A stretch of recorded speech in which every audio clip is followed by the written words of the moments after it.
ही शख्सियत जेका है साईं नज़ीर अहमद शाह साहब जेके पूरी सिंध ते इलेक्शन जे निगाह सां पंहिंजी ऑब्ज़र्वेशन रखनि था।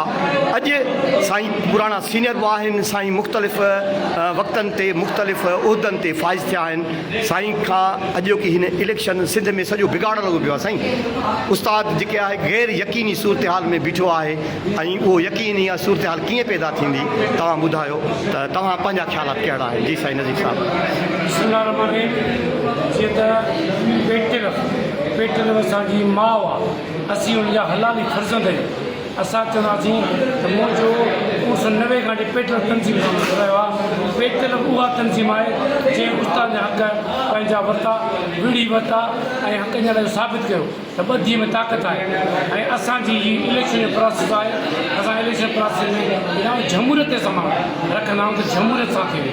पर कुझु जेके ज़ात परस्त, कुझु जेके अना परस्त, उन्हनि जी तनज़ीम तौरु बिगाड़ंदो आहे।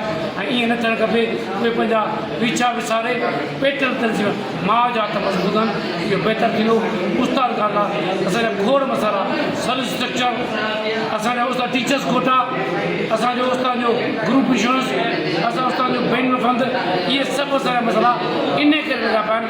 असांजो पाण में गिरोहबंदी गुरूबंदी पिया। ख़ुदा मुंहिंजे तरफ़ां या गुज़ारिश आहे सभिनी जेके असांजा नोटेबल आहिनि, जेके असांजा उस्ताद जा घण घुरा आहिनि, उस्तादनि जी माउ आहे, सभई उनजा हथ मज़बूत कयो। इंशा ताला तव्हांजा कामयाबी क़दम चुमंदी। ऐं तव्हांखे वरी बि गुज़ारिश कंदुसि त मां अदना कारकुन ख़ादिम उस्ताद तव्हांखे सैयद नज़ीर जा सिंध जे उस्तादनि खे, सिंध जे साईं अहमदनि खे गुज़ारिश कंदुसि त तव्हां असांखे उस्तादनि खे वधी मां अर्ज़ु कंदुसि असांजे उस्ताद खां तव्हांखे मां निमाणा अर्ज़ु कयां त तव्हां उस्ताद खां सभई गॾिजी हिकु प्लेटफॉर्म ते उस्ताद खां में उस्ताद जी अहमद खे आयो सिंधु हुकूमत तजुर्बा कंदी।